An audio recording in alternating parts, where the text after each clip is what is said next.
Jharkhand cabinet की बैठक से 1932 खतियान का प्रस्ताव पास हो गया है और 1932 को लेकर पूरे झारखंड में जो लड़ाई लड़ रहे थे जयराम महतो, वो इस वक्त हमारे साथ हैं। जयराम जी, पहले तो बधाई या फिर क्या दें आपको? देखिए, हम लोग क्रांतिकारी हैं। एक लड़ाई की जीत मिलती है तब तक हम लोग दूसरी लड़ाई के लिए पृष्ठभूमि तैयार करना प्रारंभ करते हैं। तो सबसे पहले बधाई आपको देंगे, आपके साथ साथ तमाम मीडिया बंधुओं को जिन्होंने इस आंदोलन को बड़ी प्रमुखता के साथ अपने चैनल में स्थान दिया था। तो बधाई आपको। तो ये क्या लग रहा है कि ये आप जो लोगों के साथ जोड़कर लड़ाई लड़े उसी का परिणाम है कि आज सरकार को ये पास करना पड़ा कैबिनेट से? हाँ, निश्चय ही। और चूँकि जब 8 महीना पहले जनवरी महीने में इस आंदोलन में मैं पढ़ाई छोड़कर आया था बीच में, तो कभी आभास नहीं हुआ था कि हम लोग खतियान की लड़ाई लड़ेंगे, 1932 की लड़ाई लड़ेंगे। हम लोग तो धनबाद और बोकारो के लिए लड़ने के लिए निकले थे, भाषा को लेकर।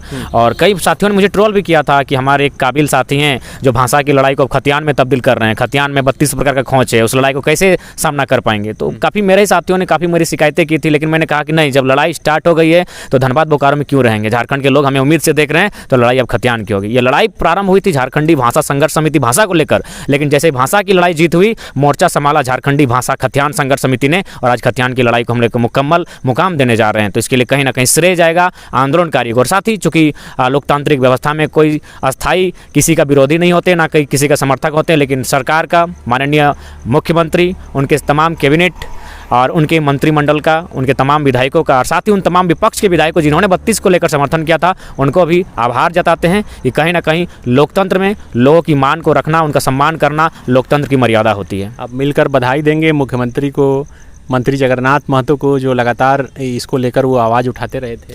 देखिए, निश्चय ही उन्हें तो बधाई देना चाहेंगे। बधाई का स्रोत चाहे संचार के माध्यम से हो या सोशल मीडिया के माध्यम से बधाई होती है। बाकी उनसे व्यक्तिगत बैर कभी किसी से नहीं रही है। बल्कि हमने तो कई मंचों के अवसर पर, जब मंत्री जी, हमारे माननीय शिक्षा मंत्री अस्वस्थ थे, हमने स्वस्थ होने की कामना कही थी। आज भी उनके स्वस्थ होने की, हमेशा स्वस्थ रहने की कामना करते हैं, क्योंकि उन्होंने हमेशा प्रमुखता के साथ 32 की बात को रखा है। मैंने स्पष्ट कहा कि हम नीतियों के विरोधी हैं, व्यक्ति के विरोधी नहीं है। आप अच्छा से नीति बनाते रहिए, हम लोग स्वागत करेंगे, समर्थन करेंगे, लेकिन नीति अगर राज्य के हित में नहीं बनेगी, आंदोलन फिर करेंगे, भविष्य में भी करेंगे। और अभी बहुत सारी लड़ाइयाँ लड़नी बाकी हैं, उन पर भी बात करेंगे। लेकिन फिलहाल जो एक बहुत बड़ा मुद्दा था, जो कह सकते हैं झारखंड के लगभग सभी एक व्यक्ति की आम भावना थी कि 1932 का खतियान, 1932 खतियान, आज उस पर मोहर लगी है। तो उसके लिए सरकार बधाई के पात्र हैं, उनका स्वागत करते हैं। ये जब आंदोलन शुरू हुआ था भाषा का, और आप संविधान लेकर जब कई भाषण देते थे, तो आप हमेशा ये बोलते सुने जाते थे कि हम लोग स्टूडेंट हैं, पढ़ाई करने वाले हैं, सरकार 32 का खतियान लागू कर दे तो हम लोग फिर से पढ़ाई करेंगे अपना। तो क्या जयराम महतो अब फिर से पढ़ाई करेंगे स्टूडेंट की तरह? हाँ, निश्चय ही। कल के बाद से पढ़ाई भी करेंगे, लेकिन चूँकि लड़ाई में इस हद तक हम लोग आ चुके हैं, क्योंकि 8 महीना हम लोग दे चुके हैं, और इन 8 महीनों में हम सब ने बहुत कुछ खोया, बहुतों ने अपनी पढ़ाई भी खो दिया है। तो निश्चय ही हम लोग आने वाले भविष्य के लिए, आने वाले दिनों में और भी लड़ाइयाँ लड़ेंगे जो झारखंड के हित के लिए होंगी। लेकिन बाकी फिलहाल अब पढ़ाई का भी कुछ मौका मिलेगा, हम लोग पढ़ेंगे भी, और पढ़ने में भी अच्छा लगता है। और कहीं ना कहीं 1932 का खतियान। और साथ ही मैं उन लोगों को संदेश देना चाहूँगा जो लोग अगर किसी असमंजस की स्थिति में हैं। देखिए, भारत एक खूबसूरत देश है जहाँ विभिन्न राज्य हैं, और अन्य राज्य के लोग अन्य राज्यों में रोजगार के अवसर से जाते हैं, रोजी रोजगार के लिए जाते हैं, या फिर 10%, 5% संवैधानिक जो दायरा होता है उस पर जाते हैं। आपका स्वागत है। लेकिन ये राज्य मूलतः उनका है जो सदियों से यहाँ रहते हैं, वास करते हैं। अतः ये राज्य उनके लिए नियम बना है, इसीलिए किसी को आपत्ति बिल्कुल ऐसा नहीं होना चाहिए, कोई असमंजस में ना रहे। सभी का स्वागत है। व्यापार के उद्देश्य से आप बड़े ओहदे के साथ आएँ, कलेक्टर बन के आएँ, डीन बन के आएँ, प्रोफेसर बन के आएँ, सबका स्वागत है। लेकिन चपरासी बनकर अन्य राज्य के लोग आएंगे, स्वागत नहीं होगा, बल्कि उस पर हम लोग असहमति जताएंगे। तो इसलिए अगर ऐसा कोई सोच रहा है बाहरी भीतरी, ऐसा बिल्कुल भी नहीं है। यह शुद्ध रूप से झारखंड को बचाने की नीति है, और वो बननी ही चाहिए थी। मेरा सवाल था कि जब भाषा की लड़ाई शुरू हुई और कहा यही किया उसके बाद कि जिसके पास खतियान वही है झारखंड की पहचान। लेकिन इस खतियान की लड़ाई में एक पहचान जो है आपका भी बना, और ये उभर कर आप सामने आए। उस समय तो आप बोलते रहे कि भाई पॉलिटिक्स से मेरा कोई मतलब नहीं है, सरकार ये कर दे फिर हम लोग पढ़ाई करने वाले हैं। तो मेरा सीधा सवाल ये है कि क्या जयराम महतो को स्पष्ट कर देना चाहिए कि वो पॉलिटिक्स में आएंगे या फिर पढ़ाई लिखाई करेंगे? देखिए, हम तो पहली प्राथमिकता है कि हमको PhD अपना पूरा करना है, और लगातार हमारे जो गाइड मैडम है उनका संपर्क हो रहा है कि क्षितिज कहाँ तक लिखे हो। उसके बाद जनता जनार्दन हमारे भविष्य को तय करेगी, क्योंकि हम जब घर छोड़कर निकले हैं और जनता जनार्दन ने इतना प्रेम दिया, कभी मुझे आभास नहीं हो कि अपना घर क्या होता है। और आपको क्या बताएं, आज का बात बता रहे हैं, आज शायद तीसरी बार मेरी माँ हॉस्पिटल में एडमिट हुई है। हम देखे भी नहीं है ना फ़ोन, चूँकि हम फ़ोन लेकर चल ही नहीं रहे हैं, तो हमको पता तक नहीं कि मेरी माँ की स्थिति क्या है। तो कहीं ना कहीं राज्य की जनता ने प्यार दिया, सभी घर को मुझे अपना घर लगा, तो वो राज्य की जनता मेरा भविष्य निर्धारण करेगी। बाकी वो जहाँ लेकर जाएगी हम वहाँ जाना पसंद करेंगे। अच्छा, तो ये मुख्यमंत्री हेमंत सोरेन को अगर कुछ बोलने का मौका मिले, चूँकि आपने कहा कि सोशल मीडिया के जरिए भी बातचीत की जा सकती है, संदेश पहुंचाया जा सकता है, तो आज क्या बोलेंगे? आपको क्या लगता है कि ये उनकी चूँकि विधायकी जाने वाली थी, मामला फंसा, इसलिए आनन फानन में किया गया? निश्चय ही, देखिए 3 साल हो चुके हैं राज्य सरकार का बना हुआ, माननीय जो मुख्यमंत्री बने हेमंत बाबू, 3 वर्ष लगभग बीतने को हैं, और उसके बाद अगर ये 32 का खतियान आया है तो कहीं ना कहीं इसका सारा श्रेय आपको आंदोलनकारियों को देना होगा, उन माओ बहनों को देना होगा जो कड़कड़ाती धूप में, ठंड में, बरसात में घर से बाहर निकले, आंदोलन किया, उन भाइयों को देना होगा, उन छात्रों को देना होगा जिन्होंने अपनी पढ़ाई लिखाई को कुछ पल के लिए डिस्टर्बेंस किया। कई ऐसे चर्चे भी हो रहे थे कि लड़का लोग अपना पढ़ाई लिखाई छोड़ के जा रहा है, उनका भविष्य क्या होगा, तो बधाई के पात्र हुए हैं। बल्कि 1% कार्य सरकार का रहा, उसका भी स्वागत करते हैं, लेकिन 99% अगर बात कहें तो कहीं ना कहीं आंदोलन की देन है। वह आंदोलन जिसे मानव श्रृंखला के दिन एक आह्वान पर, समिति के आह्वान पर लगभग 5 लाख लोग जुटे थे। कुछ दिन पहले 4 तारीख को डहरे करम बेढ़ा आयोजन किया गया, तो उसमें भी लगभग 3 लाख लोग जुटे थे। तो कहीं ना कहीं सड़कों पर लोग आने लगे और सदन हिलने लगा, उसी का परिणाम है। बाकी सरकार कहीं ना कहीं इस आंदोलन को उन्होंने बहुत करीब से वॉच किया है, और जो गिरिडीह के विधायक का जो भाषण देखा, हमको लगा कि कहीं हमारा वीडियो ध्यान से देखते हैं। मन्ना गुप्ता जी के भाषण एक दिन सुन रहे थे, लगा वीडियो देखते हैं। और मुख्यमंत्री तो खैर देखते ही हैं, कि उन्होंने भी कहा था कि कोई हमें मुख्यमंत्री कह रहा है, कोई ये कह रहा है, फुटबॉल के मैदान में, तो कहीं ना कहीं उन्होंने बहुत करीब से वॉच किया था आंदोलन को, और उसी का ये परिणाम है। तो अब जिस तरह से आप लोग बड़ी मानव श्रृंखला बना के अपनी आवाज़ बुलंद किए थे, अब लग रहा है कि धन्यवाद ज्ञापन भी उसी तरह करने की ज़रूरत है। आप जाएंगे क्षेत्र में और लोगों से बात करेंगे? देखिए, चूँकि ये सरकार का मैनिफेस्टो रहा है, ये सरकार खुद के इसी के नाते वो सरकार में आई थी, उन्होंने सरकार का गठन किया था। तो बाकी धन्यवाद हम लोग सोशल मीडिया के माध्यम से, प्रेस रिलीज के माध्यम से दिया जाएगा। बाकी हम लोग अन्य आगे के आंदोलन की तैयारी में करेंगे, और बाकी यही कहना चाहेंगे, राज्यवासियों को संदेश देना चाहेंगे, अपने जोश को नियंत्रण में रखें और आगे के लिए, भविष्य के लिए देखें कि झारखंड में और क्या क्या मुद्दे हैं जिन पर बात की जा सकती है। उन लड़ाई को जिससे लोग आज भी दुखी हैं, जिनमें खनन को लेकर एक चर्चा होनी चाहिए, क्योंकि आज हमारे एक उमेश भाई हैं, उमेश महतो, जो रामगढ़ के हैं, आज लगभग 90 से 100 दिन हो गया वे धरना पर बैठे हैं। तो सरकार को ऐसे बहुत सारे मुद्दे हैं जिन पर पहल करनी चाहिए और बात करनी चाहिए। विस्थापन नीति पर बात होनी चाहिए, उद्योग नीति पर बात होनी चाहिए, अच्छी शिक्षा व्यवस्था उस पर बात होनी चाहिए। लेकिन मुख्य मुद्दा था 1932, उस पर झारखंड वासियों की जीत है, या झारखंड के जनमानस की जीत है। और कहीं ना कहीं सोशल मीडिया के माध्यम से, चाहे आप तमाम सनी भाई, आप सभी मीडिया बंधुओं का बहुत योगदान रहा, इस आंदोलन को प्रमुखता के साथ आपने स्थान दिया, तो कहीं ना कहीं मीडिया कर्मी भी बधाई के पात्र हैं। तो क्या लगता है कि अब नियोजन नीति पर भी बात होनी चाहिए, और उसमें भी निश्चय ही, देखिए उसमें अब एक ही लाइन जुड़ना चाहिए कि स्थानीय नीति के आधार पर नियोजन नीति बननी चाहिए। क्योंकि देखिए,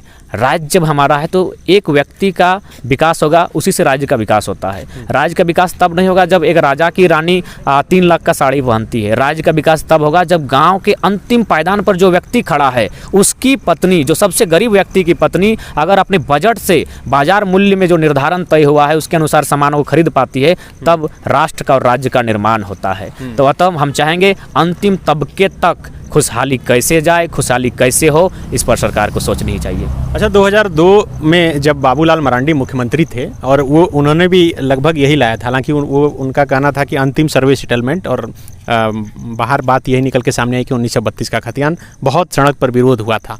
अब चूंकि 1932 कैबिनेट से पास हो गया है, जो बाहरी लोग जैसे कि आप लोग बोलते हैं जिनके पास खतियान नहीं है, वो बहुत असमंजस की स्थिति में। क्या हम फिर से 2002 वाली स्थिति होगी, या फिर उनके लिए आप लोग क्या सोच रहे हैं? देखिए, हम स्पष्ट करना चाहेंगे, हम लोग कभी अमर्यादित, असंवैधानिक नहीं होना चाहते हैं। जितने भी लोग इस राज्य में हैं और इस राज्य के नहीं हैं, पहले उन्हें देखिए कि उनका अगर 2 राज्यों में स्थानीयता है तो ये गलत है। आप लोग खुद स्वीकारिए, और हम स्वीकार करते हैं कि हम बिहार, कभी बंगाल के साथ है, कभी बिहार के साथ है, यानी मान लेते हैं कुछ पल के लिए हम आपके छोटे भाई हैं। तो फिर छोटे भाई के ज़मीन पर जो आपने दिया है उस पर टांग क्यों अड़ाना? आपका अपना क्षेत्र है, आपका अपना अलग राज्य बना है, आप बड़ी बड़ी नौकरियां वहाँ करें, आप वहाँ अपना उत्थान उन्नति की बात करें, ये राज्य हमारा है, आप यहाँ क्यों टांग अड़ाएं? इसलिए आप सभी से प्रार्थना है, बिल्कुल असमंजस की स्थिति नहीं होनी चाहिए। यह राज्य झारखंडियों का है। इस राज्य में उड़ीसा, बंगाल, छत्तीसगढ़ और बिहार जो हमारे सीमा से लगे हैं, उन राज्यों से विनम्र प्रार्थना है, कृपया आप मानवता के नाते कृपया इस असमंजस की स्थिति में ना रखें। हमारी लड़ाई किसी व्यक्ति से नहीं है, हमारी लड़ाई किसी विचार से है, हमारी लड़ाई विचार से है। वह विचार जो झारखंड में हावी हो रहा था, वह विचार जो इस राज्य का नहीं था लेकिन यहाँ हावी होने का प्रयास कर रहा था। तो इसलिए हमारी लड़ाई व्यक्ति से नहीं है। आपसे निवेदन होगा असमंजस की स्थिति ना पाले। बाकी मैंने तो स्पष्ट अपने तमाम वीडियो में कहा है कि जो जिनके पास खतियान नहीं है और वे अगर झारखंडी हैं तो तय ग्राम सभा करेगी। अच्छा, आज मुख्यमंत्री हेमंत सोरेन हो या फिर शिक्षा मंत्री जगन्नाथ महतो हो, दोनों गाड़ी पर खड़ा होकर बोले हैं, लग रहा है कि एकदम गाड़ी का जवाब गाड़ी से मिला है। अरे नहीं, हम लोग यूथ हैं भाई, हम लोग का अच्छा अगर जवाब भी गाड़ी से मिला है तो अच्छा बात है, लेकिन बात तो सही है। जगन्नाथ महतो, हालांकि हमने स्पष्ट कहा उनकी नीतियों के हम विरोधी थे और आगे भी अगर वो गलत नीतियाँ लेके आएंगे उनका विरोध करेंगे, लेकिन फिलहाल उन्होंने बात को हमेशा रखा है। जब वो सरकार में नहीं थे तब भी उन्होंने रखा था। तो सबसे पहले वो अस्वस्थ हैं, उनके पुनः स्वास्थ्य की कामना करते हैं कि ठीक ठाक सही स्वस्थ रहें, और बाकी इस निर्णय का उनका स्वागत करते हैं, माननीय मुख्यमंत्री का भी। लेकिन ध्यान रहे, खासकर जगन्नाथ महतो चूँकि हमारे क्षेत्र के हैं और हमारे बगल के हैं, आप शिक्षक बहाली जो होगी उसमें कम से कम आपके जो हमारे लैंग्वेज है, लोकल लैंग्वेज, जनजातीय और क्षेत्रीय भाषा, उन पर प्राथमिकता दें, ताकि वहाँ अगर रोजगार सृजन होगा तो भाषाएं जीवंत रहेगी।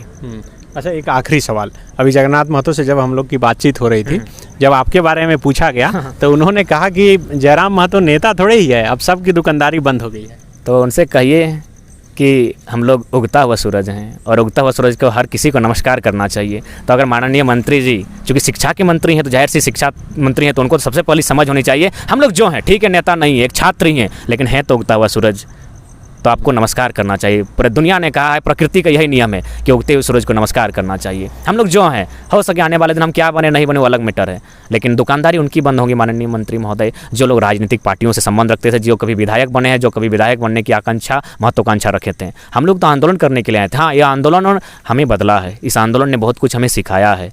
आज 8 महीने 9 महीने हो गए, घर बार द्वार छूटा है।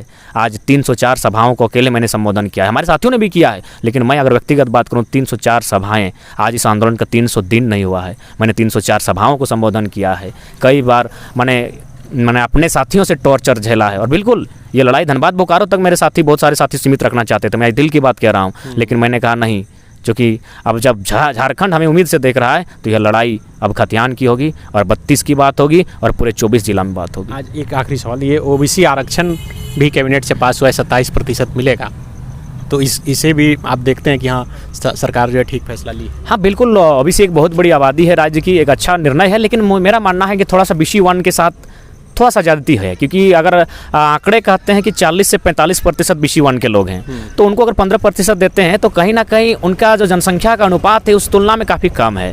तो सरकार को एक बार BC1 पर सोचना चाहिए कि बाकी जो भी समुदाय है, BC2 हो, ST हो, SC हो, EWS हो, उनका जो जनसंख्या का अनुपात है उस तुलना में संतोषजनक, बल्कि किसी को ऊपर आरक्षण मिला है, लेकिन जो BC1 है उस पर एक बार सरकार को सोचना चाहिए। तो बिल्कुल, ये जयराम महतो थे। 1932 का खतियान आधारित स्थानीय नीति कैबिनेट से पास होने के बाद ये अपनी प्रतिक्रिया दे रहे थे और इन्होंने साफ तौर पे कहा कि ये स्वागत योग्य कदम है और सरकार का इन्होंने अपने तरफ से आभार भी प्रकट किया है। लेकिन इन्होंने कहा कि ये लड़ाई जो है छात्र के रूप में इन्होंने शुरू की थी, अब चूँकि आगे अभी और लड़ाई लड़नी है, इसलिए पढ़ाई के साथ साथ लड़ाई भी जारी रहेगी। शुक्रिया।